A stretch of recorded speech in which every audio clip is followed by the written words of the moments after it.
Hello, I'm Charles Malet with a UK column interview, and today I have with me Jonathan Marshall, who is a professional falconer and horse trainer and performs with his falcons and horse at shows up and down the land. Jonathan Marshall, thank you very much for joining me and a very warm welcome to UK column. Lovely to speak to you again, Charles. Thank you very much.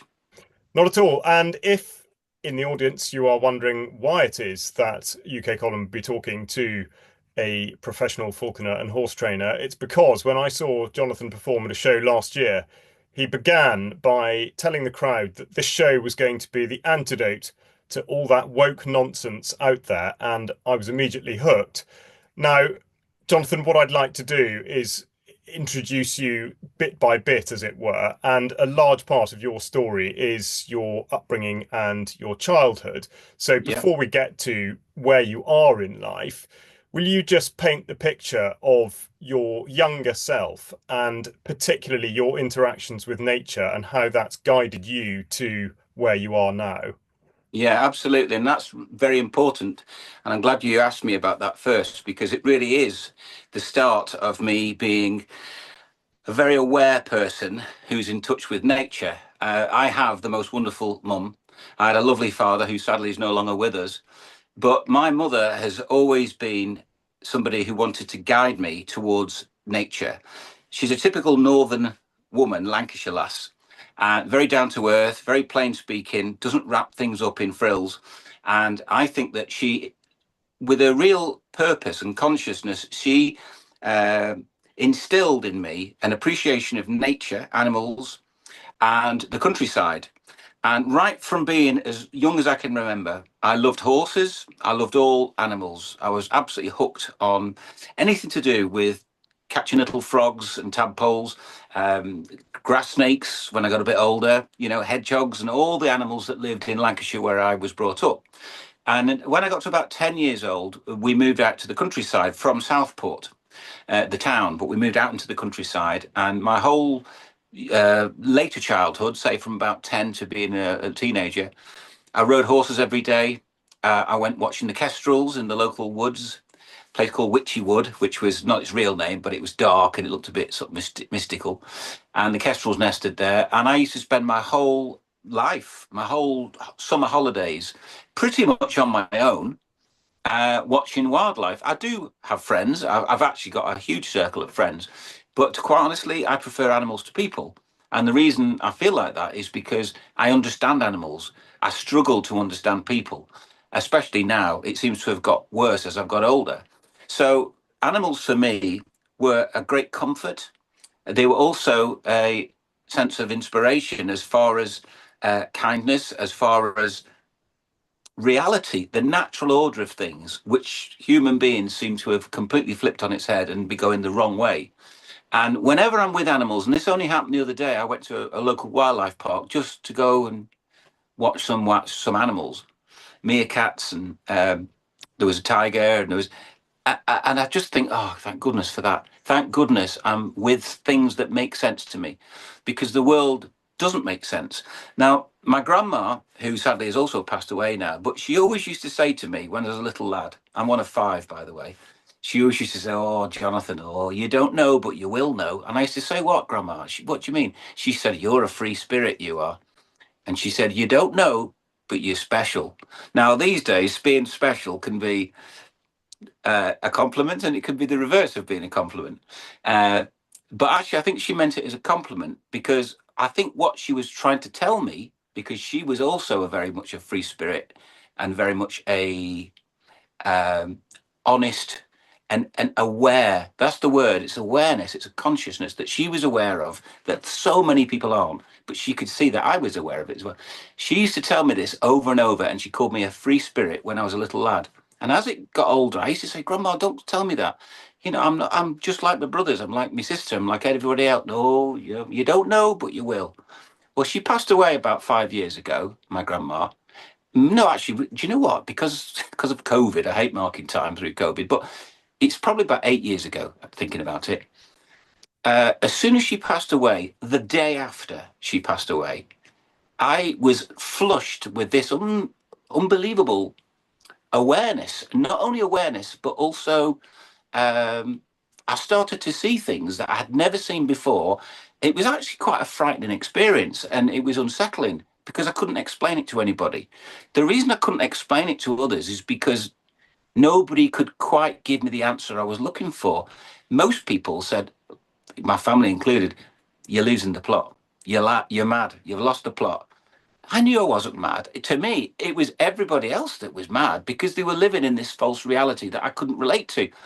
And I got comfortable with this after a period of time. And I realized, and in some ways, not that I'm trying to compare myself to this person, but David Icke talks about his awakening, and it was a frightening experience. It happened to me, Charles. It really did. Everything suddenly was turned on its head. And now, with 8 years since that time to now, I look back at the little box that I used to be in, not a physical box, but a little um, invisible box of awareness where all the possibilities that I thought were beyond my reach were on the outside and I was in the inside. I look back on that little box now because I left it and I walked away, and I'm now turning back looking down a valley at this little pod that I used to be stuck in. And it's a great, wonderful, liberating feeling because I've realized that my consciousness has expanded way far beyond anything that I ever thought it would. Now, again, I know that to some people, what I'm saying might sound crazy and they might think, oh, this guy's been smoking wacky backy. I don't, by the way. I'm very much into health. Uh, but I can see it really clearly. And it's an expansion of awareness and reality in a world which is actually trying to compress and shrink everybody's awareness of what's actually happening in the world, but not only what's happening, but what we actually are at our core. Recently, can I quickly just elaborate on this? Yeah, go on. Recently, I was on an airplane and I was looking at all the people in front and all the people behind. We're all crammed into this little metal tube flying through the air. And there's all the heads, several hundred heads. And rather than seeing people as individual people, it occurred to me that actually every living thing, whether it be a human or an animal, we're all portals. We're all portals of a much bigger awareness. So I thought to myself, if I died now, does consciousness and awareness die? No, it doesn't. It continues. The very fact that I, like you, live in a biological vehicle, which we call a body, and I can experience the world around me because of the uh, sight and smell and the senses that we have, that is the awareness that's me inside, being able to navigate the world that we live in, which we call life. But I realized when I look at all these people that everybody and every living thing is a portal of awareness, much bigger. And actually, that is, I suppose, a good word would be source. So, where did we come from? Well, we came from source, which is consciousness, and we live, and then we die, and then we go back to its source, which is consciousness.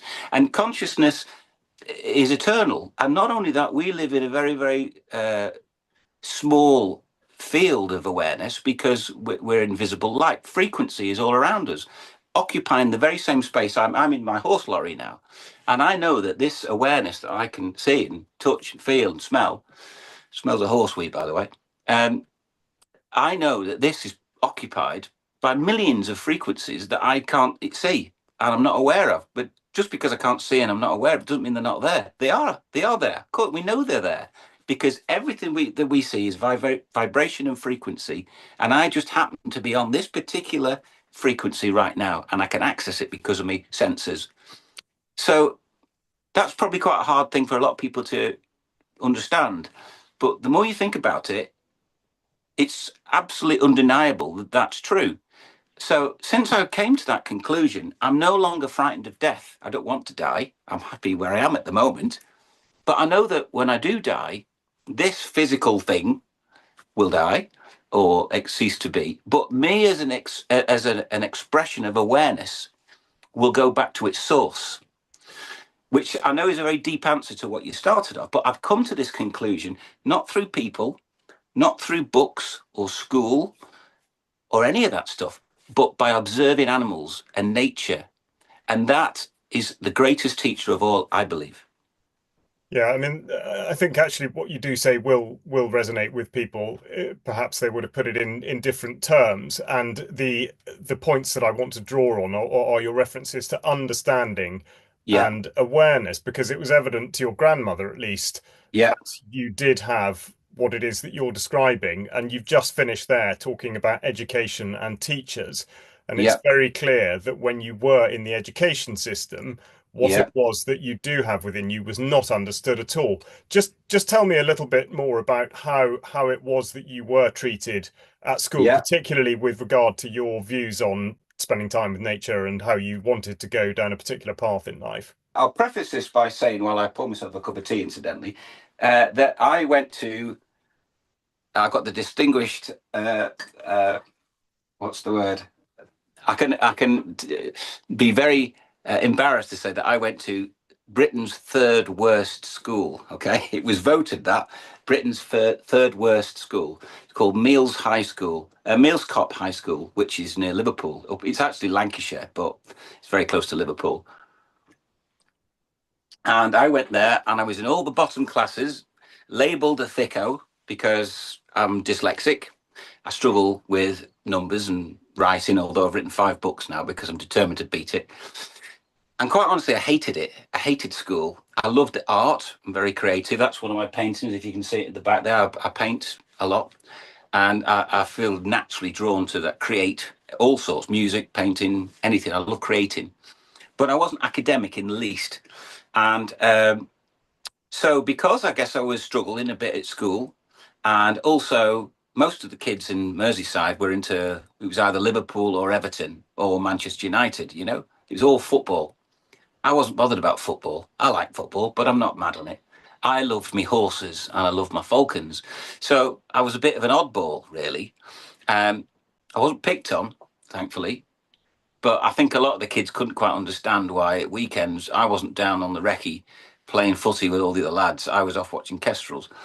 The teachers also couldn't quite work me out because I think I was a likable kid, but the classic thing that all teachers say is um, if he could only apply himself to this rather than that, he's easily distracted. Because I'd find myself sitting in geography or maths, looking out the window at a kestrel hovering over the canal just at, which you could see from my school. Marshall, what are you doing? Oh, nothing. I was looking at a kestrel out the window, stuff like that. Or drawing on my school books, when I'm supposed to be learning algebra. Well, for me, I've never used algebra ever in my life, ever. It's not brought me any benefits whatsoever. But all the time I was practicing my artwork, I now paint and sell my artwork. So I was actually learning a skill, even though the teachers thought I was just scribbling all over my books. So, yeah, I struggled at school. I just wanted to be off on the moss on my bike, watching the kestrels. I get emotional talking about this. And I just wanted to, I didn't fit in. I was a square peg in a round hole, absolutely. But I had the most wonderful art teacher, a guy called Mr. Lally. And I talk about Mr. Lally quite a bit, and I always get emotional because I think he was the only teacher in the entire school who actually could see that maybe he was a free spirit himself. He probably was. He was an artist. But he used to call me kid. Well, I was not Marshall or Jonathan or he used to call me kid. He'd say, "Hey, come on, kid, I'll show you this, and come on, I'll show you that." And he helped me with my artwork and he encouraged me. And he said not to worry about all the things I can't do, but be really good at the things you can do. He said, not everybody can be brilliant at everything. Don't worry about what you can't do, but be really good at the things you can do. Now, my teacher, Mr. Lally, told me that when I was about 12, 13.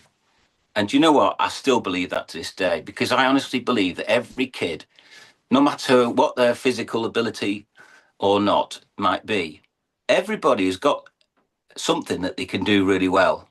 And sometimes it's a shame because, as humans, we have two things that actually are a disability for us. Number one, we've got the language. And because we've got language, that means we've got the ability to lie. So I could say any old nonsense, and if I say it convincingly enough, people believe it. We only have to look at 2020 to see how that works. The whole world was lied to and kidded into something because of the language that we were told. And it was an awful time. But also, we're very fickle because we make a judgment on appearance. And how many times have you seen someone and thought, oh God, I don't like you? And actually, when you've got to know them, they're a really lovely person. There's a guy who works for me, his name's Arthur, and he's got a Mohican haircut, and he's got tattoos, and he's got a bit of a long beard, and you know, and you look at him and you think, my God, I won't want to meet him in a dark alley. Do you know what? He is the nicest, most gentle, kind, thoughtful, great lad. And I've known him since he was 12. I was about my late 20s when I met him, and his parents had split up and he'd gone through a tough time, and I felt sorry for him. So I said, come on, I'll teach you about the birds. And he became an apprentice to me. Then I taught him all about jousting, because I used to do medieval jousting shows. He ended up being a knight in my shows. And then when I was on Game of Thrones about 7 or 8 years ago, because he looks the part, I said to one of the casting people, I said, I know this lad. He would be perfect. They said, no, we don't need anyone. I said, no, but you haven't said, you really should meet him. No, we're not interested. So I said to Arthur, come over to Ireland where we're filming and we'll just walk on set and I'll introduce you. Anyway, we did that. We went on set and I said to this casting person, this is Arthur. She said, wow, he'd be perfect. I said, that's what I've been telling you. So you can imagine what he looks like, a Dothraki. And, but he's the nicest lad. So because we make assumptions on people on how they look, and also we listen to sometimes lies and often believe it, we live in this very false sort of world. I've actually lost my thread even why I got onto this now, but it doesn't really matter. I'm just going with it. But with animals and with everything that I trusted in school to do with school, I felt as though the whole thing didn't.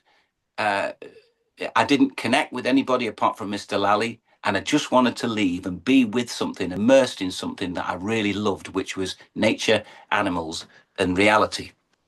And I think throughout that period, you were told that that was the wrong approach, that you weren't going to make anything of You're yourself, right. that there was going to be no degree of achievement or Yeah, attainment. Now, you're right.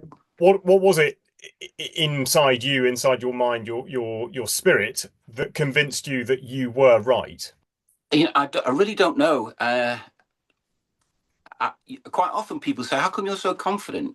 How can you go and sing or perform in front of thousands of people? I don't know where that comes from, because my family aren't particularly outgoing. I guess it's whatever it might be, self-belief, I suppose. Um, you see, sometimes people need reinforcement from external reason, from people, other people, or whatever it might. But they need their beliefs to be reinforced by someone else. Well, I've never needed that, really.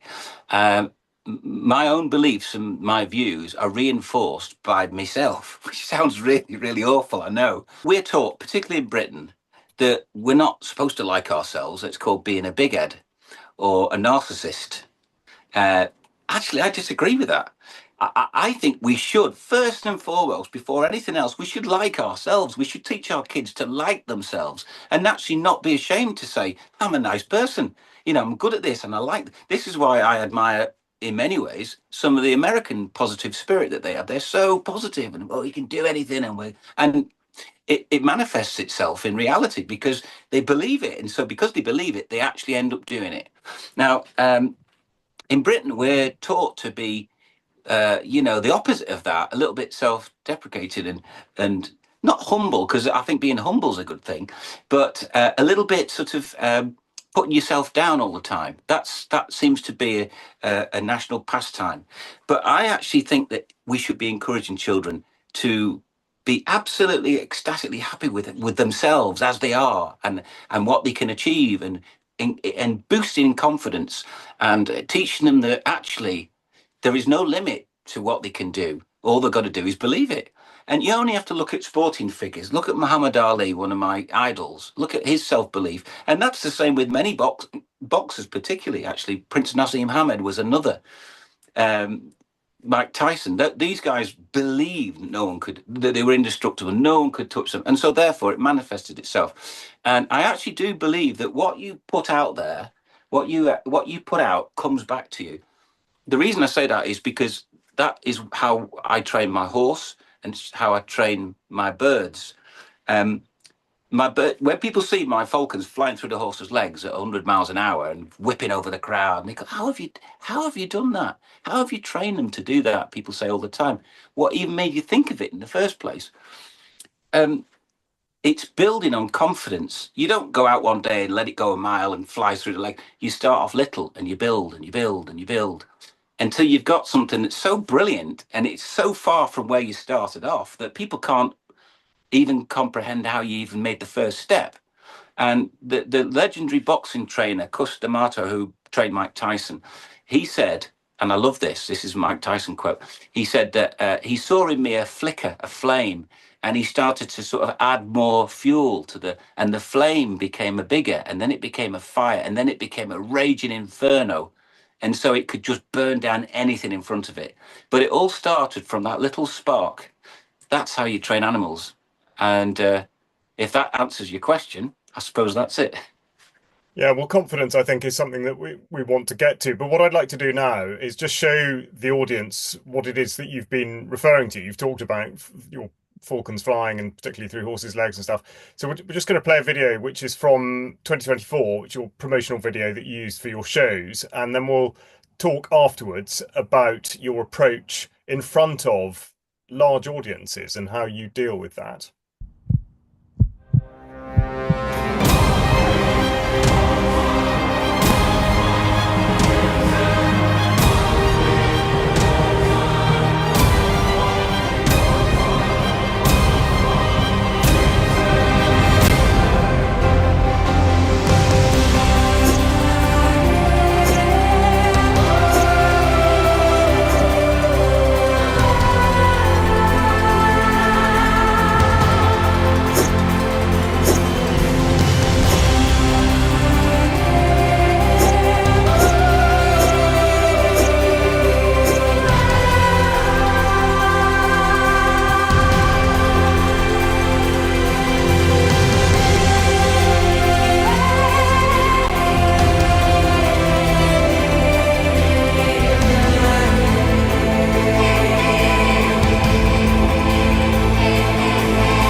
So that will give people an idea of the incredible amount of training that the falcons and indeed beautiful Amadeus must undergo to be able to achieve those things. And as you say, confidence is such an enormous part of it. And I think you're completely right in talking about the sort of push against confidence, against that inner sense of self. But just talk us through the process of achieving what it is you do. I mean, I know that's not something you can put into a nutshell, but how on Yeah, earth do you get to that stage with animals, and particularly with regard to your sort of communication with them? there's two parts to this. You have seen my show, so before we got talking, you were an audience member, so you know how you felt at the end of the half-hour show. From the moment I rode out, I was just some fella on a horse, and then at the end of the half an hour, you must have felt, because you came over and spoke to me, you must have felt elated and thrilled and emotional and all of those sort of things.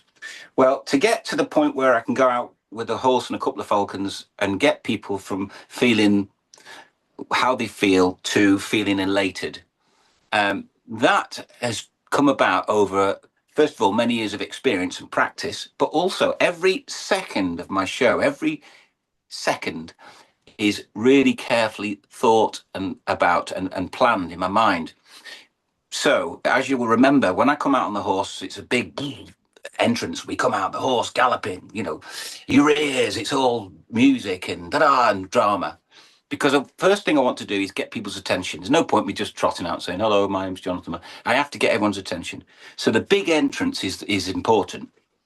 The next thing I said, and you picked up on it, is I said, the next half an hour is going to be your antidote to all the woke madness that we're all experiencing. Now, lots of people go, oh, this is going to be interesting, because so many people want to say what I say, but they don't feel confident or they don't feel like they can. So I know a lot of people think, oh, what's he going to say here? So I get their attention again. Now, I purposely start off by going back in time, and you'll remember this in the show.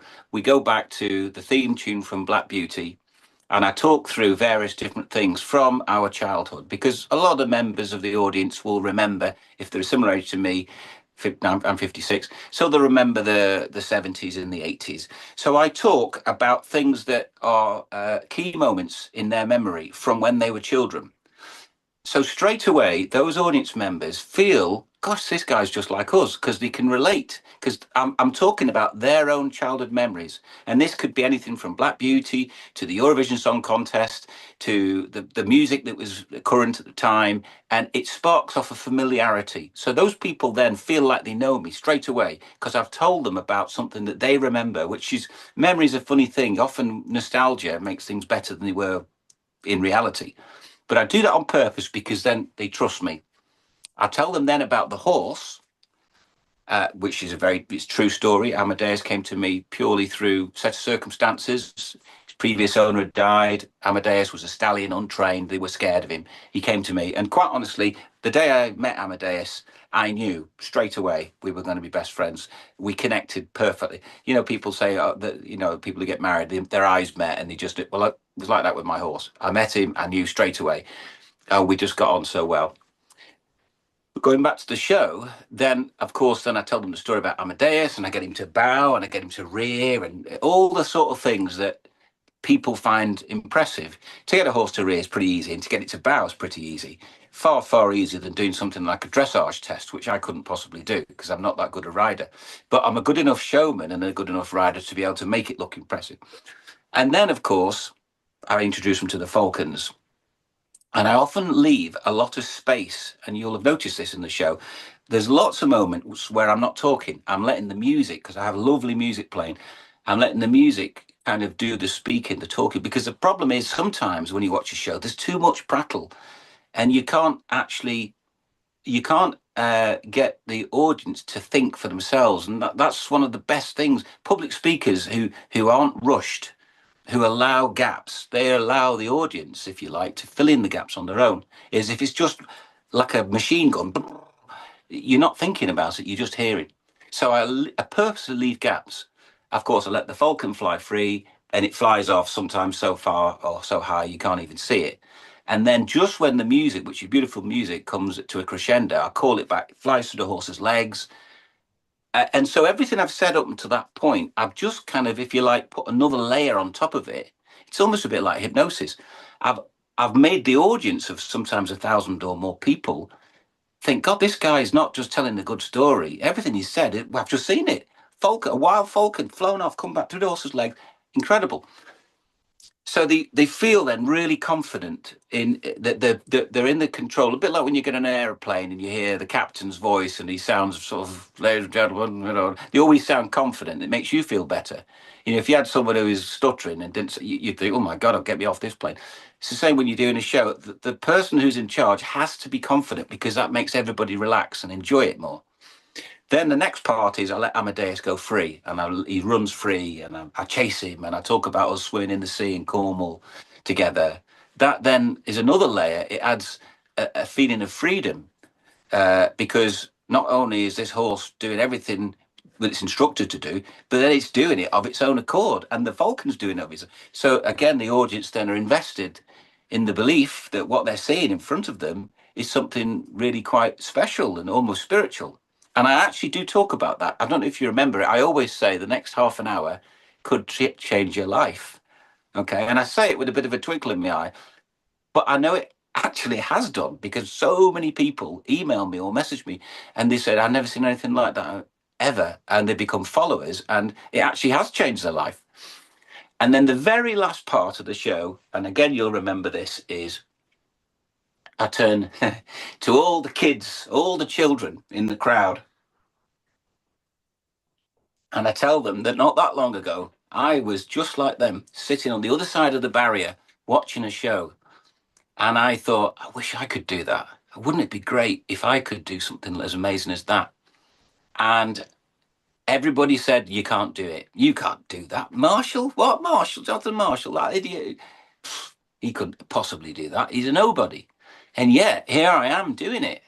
If I can do it, somebody who was in a dunce class, somebody who was labelled an oddball and a misfit, if I can do something like this and hold 1,000 people's attention in the palm of my hand and make them feel emotional, then they can do it as well. And to never let anybody tell them that they can't, because I'm proof that they can. And in fact, I want them to do it. I want them to go out and be whatever it is that they want to be. I want them to have the most incredible life, an incredible experience, and never, ever take no for an answer. And I try and build them up. Now, at that point, I can see people in the audience cry. I get emotional myself. I'm even getting emotional telling you this now, because one of the things I refer to is that about when I was told I was rubbish at school and I was useless. And I know it resonates with lots of people in the audience because there's many, many people who are listening who thought, well, I was in the dance class. I was told I was rubbish, or I was dyslexic, so I was thick, or I was no good at PE, so I was told I was useless. And I can see it resonates with them. And I'm telling them how they've been overlooked by society. And everybody has equal right to have a life, regardless of what you look like, your abilities, physical or mentally. You have your life and it's your life, and you've got every reason to make it fantastic. So that is such a powerful message. And then of course I fly the falcon free, and I usually fly the falcon that was told, because I got two which are rescued birds. They were basically going to go on the scrap heap, oh, these are rubbish, they're useless, they do, and they were given to me. And of course now they're fantastic because I put the time and the effort and the love and the care into them, and they're brilliant. So I tell the crowd that this falcon is going to fly in the most dramatic way, and it's dedicated to everybody here who was told that they were no good. So, of course, everybody feels like they're all part of the same thing. And in a way, when that bird's flying around, they can see themselves flying up there with it. So it's a very powerful message. And of course, I finish and people come over at the end, and usually, everyone's hugging each other. So that's the show, if you like. And the message, the main message I want to get across, I want people to feel uplifted and thrilled and excited and amazed, but I want them to go home and feel good about themselves. So I often say, people say, what's your show about? Is it about falcons? Is it about horses? It's not, actually. It's about people. It's about people who, just like me, were told they were no good and that they were different, and they are a free spirit, and all they've got to do, it's very simple, is believe that they're fantastic and they can do something brilliant as well. So that's the whole message. Now, the very fact that I use a horse and a falcon, if you like, as the instruments for my show, in the same way that Sting could go onto a stage and sing without a band, but it's better when he's got a band. My band, if you like, are my horse and my falcons. And I've got two things there, which, first of all, are very beautiful. Secondly, are very emotional creatures. People get very emotional about horses, especially a black horse, because of Black Beauty and the Lloyd's Bank advert. And of course, the falcon represents freedom because it's wild and it's free and it's fast. It can fly at 200 miles an hour. So those two birds, the birds and the horse, those two creatures really reinforce the message of freedom, actually, which is something I'm a little bit obsessed with. I'm obsessed with being able to be myself and be free. And I want others to feel the same. And I'm so frustrated when I see people who go through life like this and they don't look around, they don't see what they actually are. They are Dave the Builder or John the Butcher, or they're not. They're actually one aspect of an awareness that's everything, and they only have to realize it. But you see, the reason that I believe that people, if you like, are hoodwinked, to use a falconry expression, hoodwinked into believing that they're limited, is because when we believe we're limited, we're powerless. When we understand that we are limitless. We're powerful. And the people who control us don't want us to be powerful because otherwise they lose control. So there you go. That's it. Yeah, I mean, it's the video footage that we've just watched obviously gives an idea, a very brief glimpse of what it is that not just that you do, but that the falcons and the horse does, or Yeah. that you all do together. I mean, it's very, very powerful, and being there in amongst that number of people is incredible. And exactly what you describe does happen to the audience. What I'd like to go a little bit further into is this sense of people being constrained in a way that animals aren't, but particularly with Mm. regard to thought. And one of the Mm. things I remember is you talking about people being confused, Yeah. whereas animals aren't. They know Mm. instinctively what it is that they are, and just talk a bit more about that. I mean, gender was one of the things that you Yeah. brought up memorably. Mm. Yeah. Well, I think it's incredibly sad that we're living in a time where authority figures are telling children that they've been born into the wrong body. Nobody's born into the wrong body. That's crazy. Um, and you see confused people who are dressing in a way that's totally bizarre, piercing themselves, dyeing their hair blue, cover themselves in tattoos. And that tells me that if you have to go to such an extreme to alter yourself, that means that you're not happy with yourself beforehand. You know, people who's covered in tattoos. Now, some people might have tattoos because they want it and they think they look good or whatever. But I believe that this kind of um, this latest thing of looking as bizarre as possible is actually because of a lot of it's social media. I think people are living in a false reality now. They have an image of themselves which is not real, um, and they want to portray themselves as being something that they're not, which tells you that they're not actually happy with themselves. And also, this sort of transgender thing that's happening, I think there's a couple of reasons for it. I think, firstly, uh, the control system, let's call it, that wants to keep us controlled, it's to their benefit if people are confused because then they're much more easy to manipulate. If you're not confused and you know, you can't be persuaded of something if you know it, if you already know what you're. But if you're confused, it's very easy because you're looking for answers to ask, oh, this is the way. So you can be guided in a way that somebody else wants you to be guided. So I think that this confusion of the sexes, and it's not just men to women or women to, whatever it might be, you get some people like a little girl. This is crazy, but it's true. She went to school and she said she identified as a cat. So rather than the teacher saying, that's fine. If you want to pretend you're a cat when you're at home, that's fine. But when you're at school, you're a little girl and you're here to learn. And the teachers are there as the adults to guide and to help children understand. But instead of that, they said, okay, well, she identifies as a cat. We'll give her a litter tray. And they let her be a cat at school.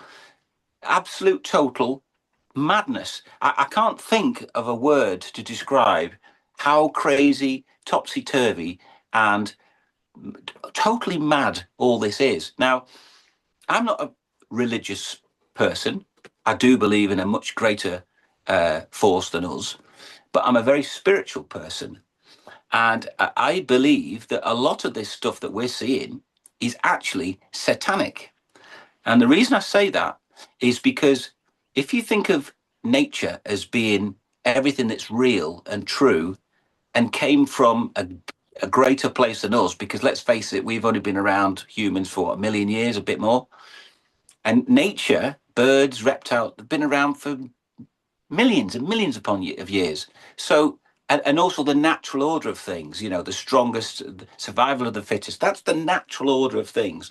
So if that has come about over millions of years and it's never changed because it came from nature, and then suddenly we come along, this confused society of drugged up, freakish people, and then try and reverse it all.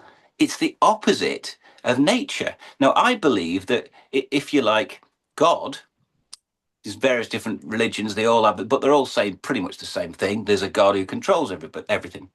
Well, I believe that God is nature.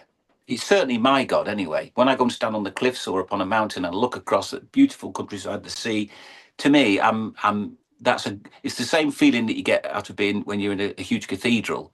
You feel awestruck because you're standing in front of the presence of something greater than us. And I believe that for me, that's my God. So if you're going against nature, in other words, anti-nature, that is anti-God. It's going against everything that's good and real and right. And so by trying to change your sex because it's the latest fad, it's a fashion or whatever, it, it goes against God in a way. Not that I'm preaching God at all. I'm just preaching what my beliefs are, or I'm expressing my beliefs.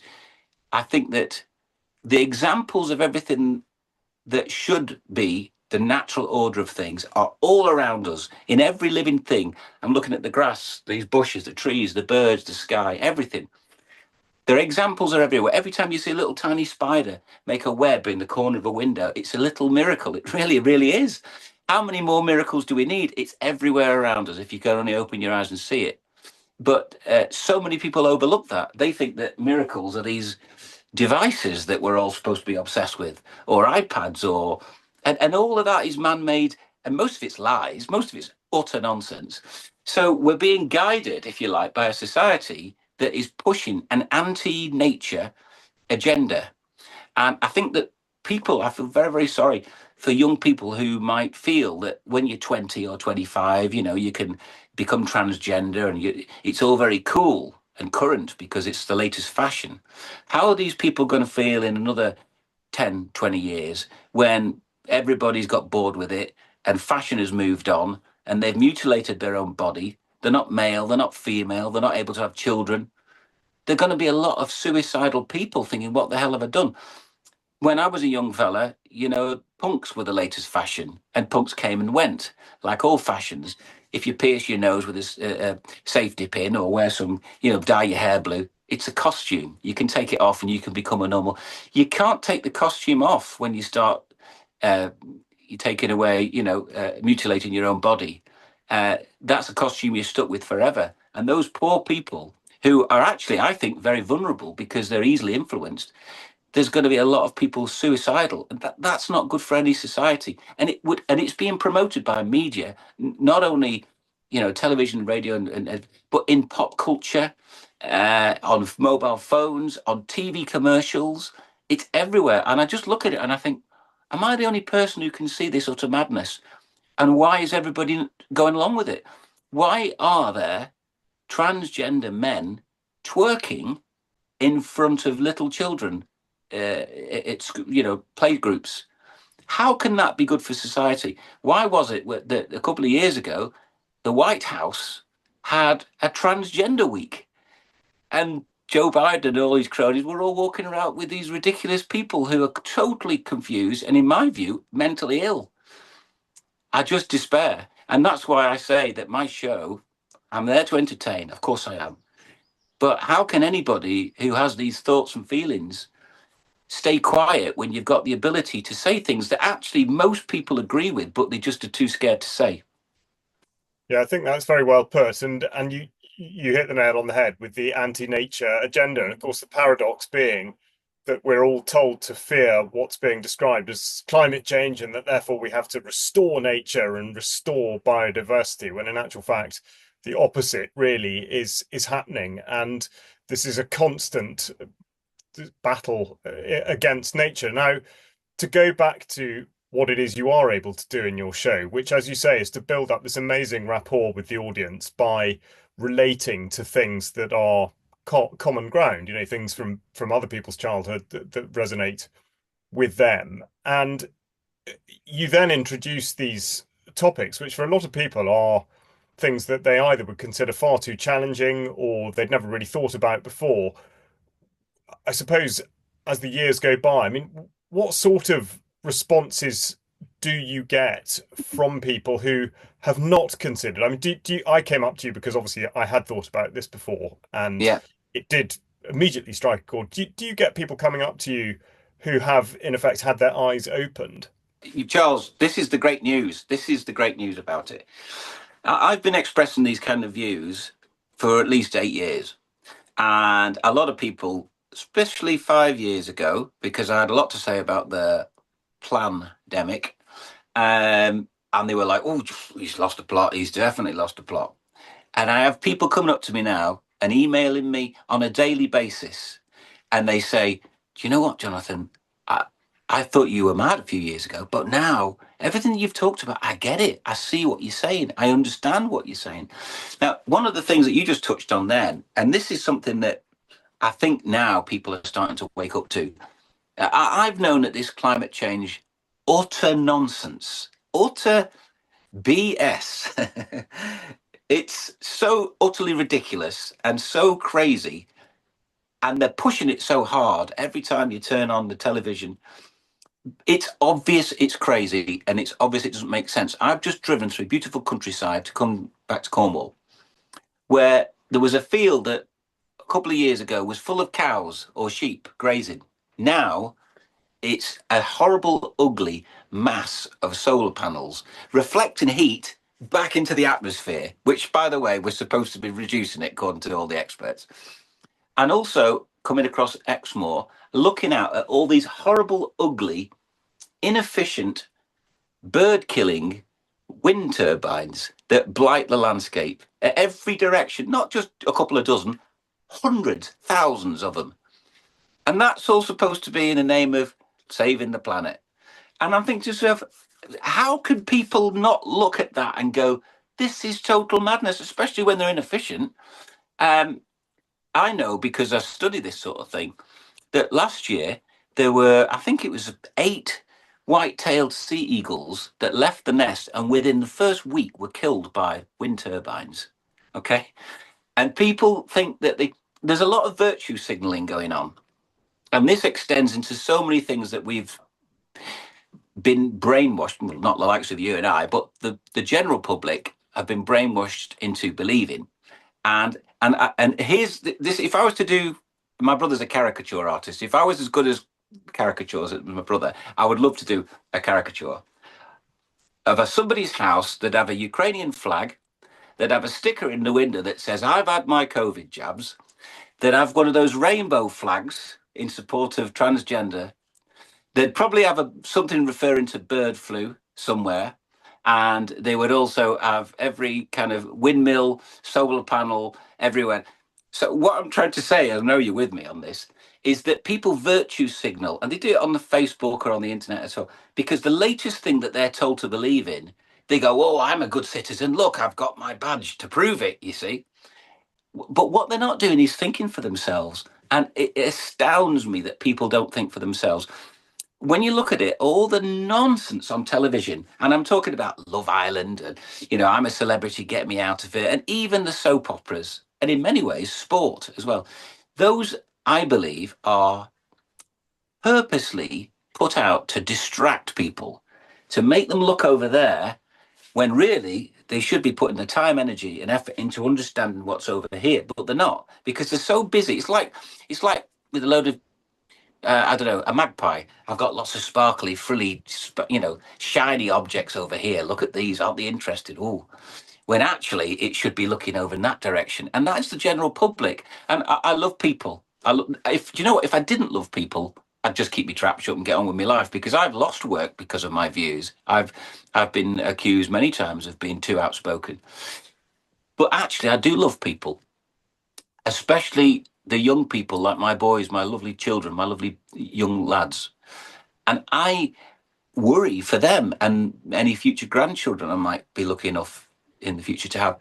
I worry about them. And the reason I say this is because I want to be able to help society in some way divert from this absolute collision course where we're just ruining our future, our children's future. I suppose every generation, if I go back to my grandparents and their grandparents before them, they probably dreaded the future. I remember my granddad said, "Oh, I wouldn't change. I've lived in the best time. I've seen the invention of television, and I've seen the flight. Who'd have thought? Who'd have thought that? Because, they were an older generation. Well, I now look ahead and I'm thinking, where the hell are we going to end up? And especially with AI, which frightens the life out of me because there's no restrictions on it. And with technology expanding and increasing as rapidly as it is, taking over all the jobs that people used to do. What's everybody going to do for a job when AI is doing it all? And the other thing about that, just quickly, well, I hope I'm not rambling too much, but here's a big fear of mine is that humans have emotion, and we have this thing that we were born with called love. And it's where we came from, the source that I was talking about earlier. I think the source of all our consciousness actually comes down to love. And when you see somebody die, somebody that you love, you realize that all the money and cars and none of that means anything. Actually, no, it means nothing at all. You can't take it with you. It's about your love, isn't it? How many people have you touched in your life, and how many people's lives have touched you, and how much love have you managed to share amongst everybody? As corny as that may sound, it's true. The thing about AI is it is devoid of love because it's digital. It doesn't have empathy, it doesn't have emotion, it doesn't have the ability to think for itself because it's programmed by people who don't think about the outcome. They only think about the information. And so this is why I always say to people, and I've written 4 books, 6 books actually, 4 about my horse. And one of the lines I put in there is learn to think with your heart. Don't think with your head, think with your heart. And if you think with your heart, and actually my dad told me this years ago, because my dad said, replace the word God with conscience and you'll be all right and everything will make sense. Your conscience makes sense. And actually it's thinking with your heart because hopefully what you have in your heart reflects your awareness or your consciousness. If you were to see something that you knew you had to intervene because nobody else was, you're acting out of love, you're acting out of compassion. And all of those things, love, compassion, empathy, AI doesn't have any of that. So it's like we're stampeding toward a world where there is no love, compassion, or empathy. And I think that is a terrible thing for humanity. Somebody needs to put the brakes on. And if I can help people understand that, maybe we have a chance of at least slowing it down.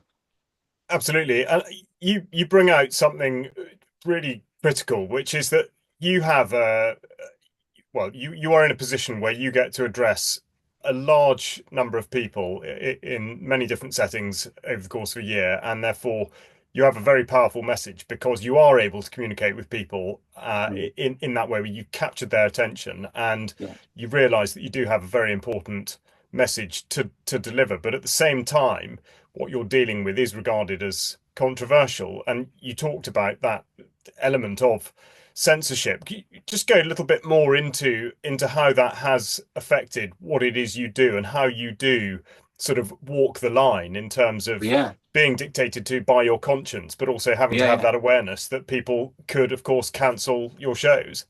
And have. Well, actually, I think that a couple of years ago I was too outspoken, and so there I did lose shows. I know I did because the show organisers said, "Jonathan, we can't have you saying that. I'm sorry." And but at the time I was angry, and the reason I was angry is we'd just come out of 2 years of lockdowns and shows being cancelled, and I had considerably lost a considerable amount of my business and had to sell my horse lorry. I had to sell some horses just to stay, well, keep being able to pay the bills and keep going. So I was angry and I was lashing out at society, and it spilled out into my shows. And even though many people felt exactly the same and they used to come and tell me, I realized that I couldn't allow that to be the overriding message. I didn't want it to be a show that was filled with anger. I wanted it to be a half-hour experience that was filled with truth and ultimately confidence building and optimism. That's what I wanted. So I changed it about 18 months, 2 years ago, 2023. And to end of 2023, I thought, Jonathan, no, you need to be make this more positive, put a more positive spin on it. But it was a reflection of the anger that I was feeling inside.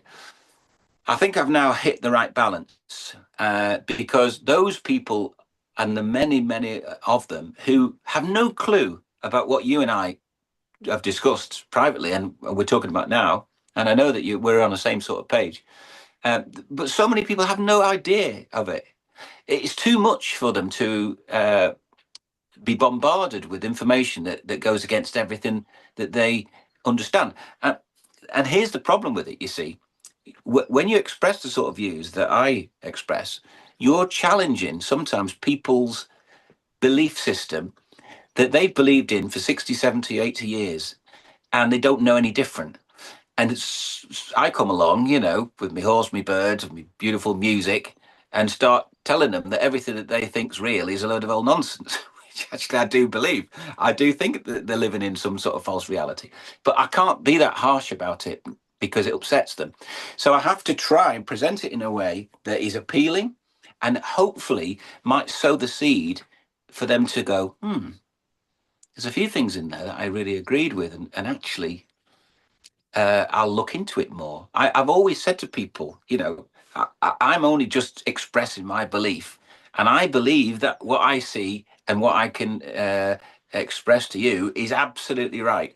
However, don't come to me, go and find out yourself, because there are so many sources out there to find out the truth. Um, all you have to do is a little bit of research. But the thing is, people are lazy. They'd rather watch Love Island or EastEnders because it doesn't require much thought. It's like flicking your you're going on to standby mode emotionally and psychologically. And actually, I was never good at school at all. I'm amazed how much I've learned in the last few years about American politics, about climate, about medical issues. And because I'm fascinated by it and it's frightened me, I've wanted to know the answers. And I've researched. I've been sitting up till 3 or 4 in the morning, sometimes reading and learning and understanding. And I can now regurgitate all this stuff. My mum says to me all the time, how do you know that? How do you know about that? I've got a sister who's a nurse, actually. My sister Mandy lives in Switzerland. She's a nurse. And during COVID, I was expressing my views on it. And I said, Mandy, you are professionally, you're a nurse. This is what you do for a job. And you're not looking into any of what I'm telling you. You don't want to know. Well, no, I trust. And she works for, obviously, the World Health Organization. These names, now, I just shake my head. WHO, the World Economic Forum, and so it goes on. All of these 3-letter agencies that somehow or other have hoodwinked and fooled and kidded people into believing and having complete faith in them. And like my sister being one of them, who's a lovely, kind person and a bright person, but she can't look beyond it because she's told that's what it is and she won't have it any other way. And of course, well, you're not a doctor, you don't know. Well, you're just a bloke who trains. And they're right, I am. But I've done lots of research into these sorts of things. So when I'm expressing these things and trying to explain things, I'm not just kind of picking it out of thin air. I'm regurgitating stuff that I've really looked into. The PCR tests, all the vaccine injuries, all the things that we know have happened.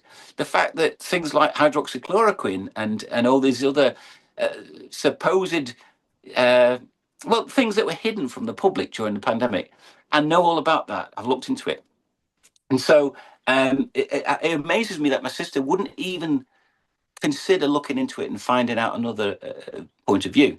So, with all that said, I know that when I go out and perform or have access to a large crowd of people, I do have to be really delicate about how I say it and present it in a way that will make them think without preaching too much. But will also, for the people who do know, because there are a lot of people where basically they're leaning against an open door. They're already wanting to walk through, but they just need someone to encourage them. I always think of it like we go to a party and the music's playing and there's an empty dance floor and everyone's thinking, I want to dance, but I don't want to be the first one to get up. And as soon as one person gets up, everybody gets, and they have a great time. I believe now we're at a party and the party's just getting going because people are coming onto the dance floor and they're all saying, come on, let's go and have a dance. Because I can see a massive awakening taking place. I did a video back in 2020 and I called it The Great Awakening. I'll send it to you, actually. I think you'll like it. I shot it when I was in Portugal. I got out of Great Britain because I just couldn't stand it. I thought, I've got to go and live in the mountains. And that's what I went and did.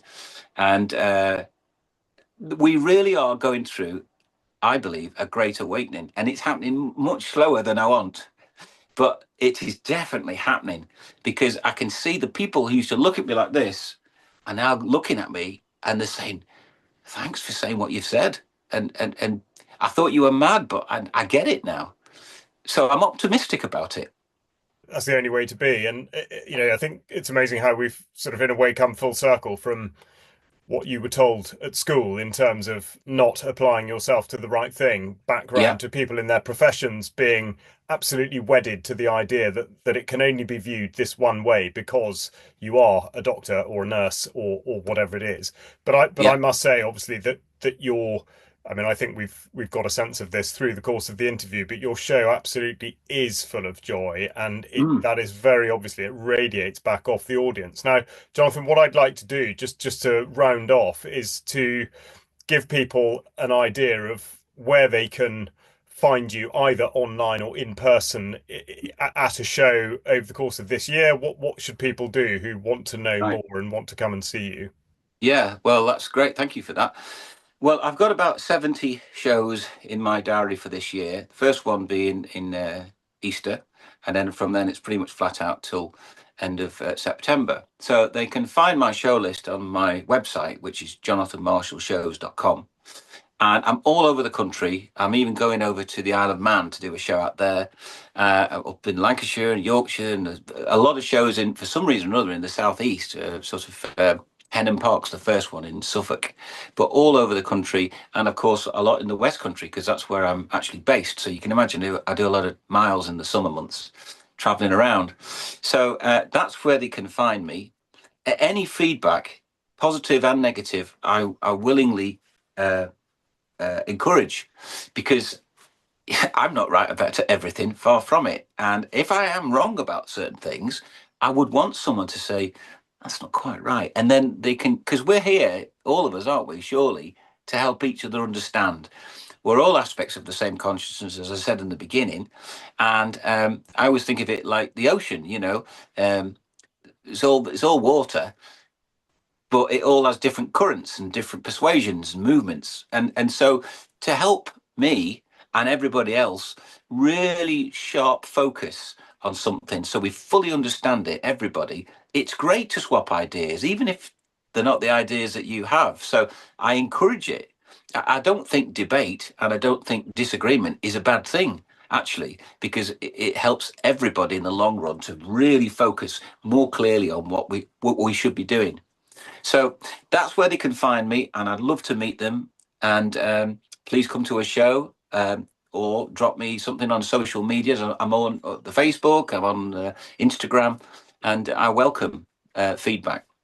Perfect. And we'll put links to all that in the show notes. Jonathan, what a lovely note to end on. And as you say, we are all here to help each other understand. Now, if you are in a position to support UK Column financially and you're not already doing so, then please take a look at the website and consider taking out a membership or giving a donation.